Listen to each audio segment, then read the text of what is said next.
कि जितने नियोजित शिक्षक जो उस समय संघर्ष कर रहे थे, लाठी खा रहे थे, लगभग 4.5 लाख लोग जो नियोजित शिक्षक थे,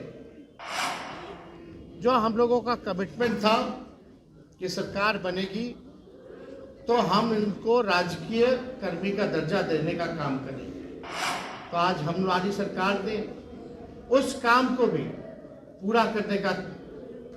काम किया और साथ ही साथ लाखों के तादाद में शिक्षकों की बहाली की जा रही है। बीपीएससी द्वारा पहला फेज हो गया, इसमें 1,20,000 के करीब लोग जो हैं नियुक्ति पत्र हम लोगों ने देने का काम किया। उसके बाद सेकेंड फेज का भी हुआ है, जिसमें कि लाखों के तादाद में कल ही गांधी मैदान में जो है उन सभी लोगों को माननीय मुख्यमंत्री जी के नेतृत्व में हम सब लोग नियुक्ति पत्र बांटने का काम करेंगे। प्रखर समाजवादी नेता स्वर्गीय शरद यादव की आज पहली पुण्यतिथि है और पहली पुण्यतिथि को लेकर आरजेडी अपने प्रदेश कार्यालय में पुण्यतिथि समारोह का आयोजन किया गया था, जिसमें बिहार के उप मुख्यमंत्री तेजस्वी प्रसाद यादव भी पहुंचे और शरद यादव को लेके उनकी जो काम काज को लेके बिहार के उप मुख्यमंत्री तेजस्वी यादव ने गुणगान भी किया और कहा कि आज शरद यादव जी रहते तो हमें और हमारी पार्टी को बहुत आगे ले जाते। क्या कुछ कह रहे हैं तेजस्वी यादव, हम आपको सुना रहे हैं। एक सच्चे समाजवादी नेता रहे और हमारे पिता के साथ, राष्ट्रीय अध्यक्ष जी के साथ उन्होंने शुरुआती जीवन में साथ संघर्ष किया और समाजवादी विरासत को आगे ले जाने का काम किया। सामाजिक न्याय की विचारधारा को घर घर तक पहुंचाया और जनता दल की जब सरकार बनी थी तो सब लोगों का उस समय समाजवादी नेताओं का एक बड़ा योगदान रहा। उनके पुत्र शांतनु जी आज यहाँ हम सब लोगों के बीच उपस्थित हैं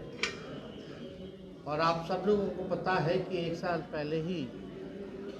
जो है आदरणीय शरद जी का देहांत हुआ था। जब देहांत हुआ तो हम सब लोग जो हैं दुखी थे, निराश थे और हम स्वयं दिल्ली भी गए थे और हम इतना ही कहना चाहते हैं कि आज एक दुख के घड़ी में हम उनके परिवार के साथ मजबूती के साथ, हम ही नहीं बल्कि राष्ट्रीय अध्यक्ष और पूरी पार्टी मजबूती के साथ, सामाजिक न्याय के लिए उन्होंने बड़ा काम किया, योगदान उनका बड़ा रहा और हम सब लोग जो हैं उनसे सीखते हैं, मिलते रहे हैं पूर्व में लगातार। आप सब लोगों को पता है कि पिछले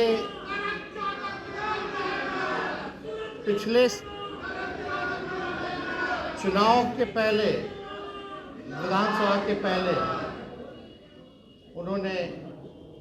जो उनकी पार्टी एलजेडी थी, उन्होंने राष्ट्रीय जनता दल में विलय करने का निर्णय लिया और बड़े मजबूती के साथ उस चुनाव में हमारे साथ खड़े रहे और हम लोग सब लोग लगातार उनसे मिलते रहे, सीखते रहे और यही काम जो है, बाकी बचा हुआ काम हम सब लोगों को साथ मिल करके पूरा करना है। आज अगर शरद यादव जी जिंदा होते, जो महागठबंधन की सरकार बनी है आदरणीय नीतीश कुमार जी के नेतृत्व में और लालू जी के आशीर्वाद से, तो आज शरद जी को बहुत खुशी होती कि जो उन लोगों का संघर्ष रहा कि भाई राज्य में जाति आधारित गणना या देश भर में जाति आधार पे जनगणना कराने का, वो आज बड़ा प्रसन्न होते हैं कि हम लोगों ने जो कमिटमेंट किया था कि सरकार में आते ही जाति आधारित गणना हम लोग कराने का काम करेंगे, उसको पूरा करेंगे। उनको और भी खुशी होती इस बात को लेकर के कि जितने नियोजित शिक्षक जो उस समय संघर्ष कर रहे थे, लाठी खा रहे थे, लगभग 4.5 लाख लोग जो नियोजित शिक्षक थे, जो हम लोगों का कमिटमेंट था कि सरकार बनेगी तो हम इनको राजकीय कर्मी का दर्जा देने का काम करेंगे। तो आज हमारी सरकार ने उस काम को भी पूरा करने का काम किया और साथ ही साथ लाखों के तादाद में शिक्षकों की बहाली की जा रही है। बीपीएससी द्वारा पहला फेज हो गया, इसमें 1,20,000 के करीब लोग जो है नियुक्ति पत्र हम लोगों ने देने का काम किया। उसके बाद सेकंड फेज का भी हुआ है, जिसमें कि लाखों के तादाद में कल ही गांधी मैदान में जो है उन सभी लोगों को माननीय मुख्यमंत्री जी के नेतृत्व में हम सब लोग नियुक्ति पत्र बांटने का काम करेंगे। तो लगातार बहालियां,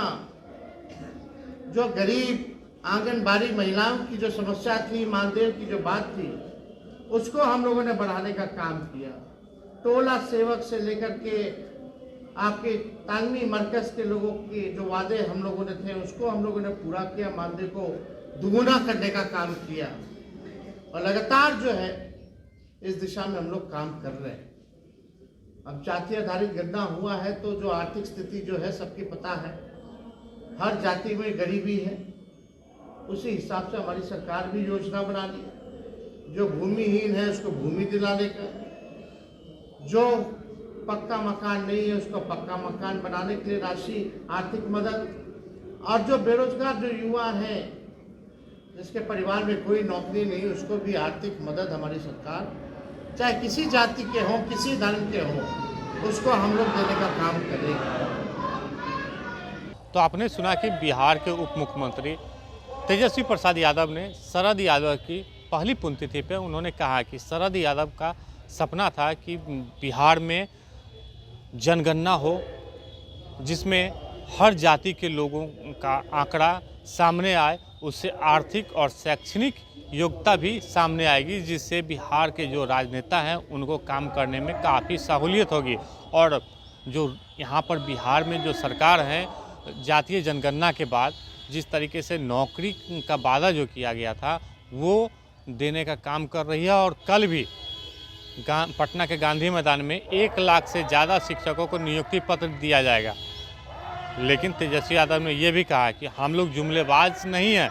कि हम लोग जो बोलेंगे वो नहीं करेंगे, हम लोग बोलते हैं और करते भी हैं। तो जिस तरीके से तेजस्वी यादव ने श्रद्धांजलि सभा में आए हुए जो कार्यकर्ता थे उनको संबोधित करते हुए उन्होंने कहा कि हम लोग आगे भी काम करेंगे, सरकार में रहेंगे तो काम करेंगे। साथ ही साथ लोकसभा चुनाव को लेकर कार्यकर्ताओं को अभी से ही अलर्ट रहने को कहा गया कि आप लोग अपने अपने क्षेत्र में जाइए, लोगों को समझाइए कि बिहार सरकार क्या कर रही है, क्या काम की है, और केंद्र सरकार क्या काम कर रही है, उसका जो खमियाजा है, मतलब उसकी जो कमी है, उसको उजागर करने का प्रयास करें, जिससे आने वाले जो लोकसभा 24 का जो चुनाव है उसमें इंडिया गठबंधन को मजबूती मिल सके। आलोक कुमार, 10 न्यूज़, पटना।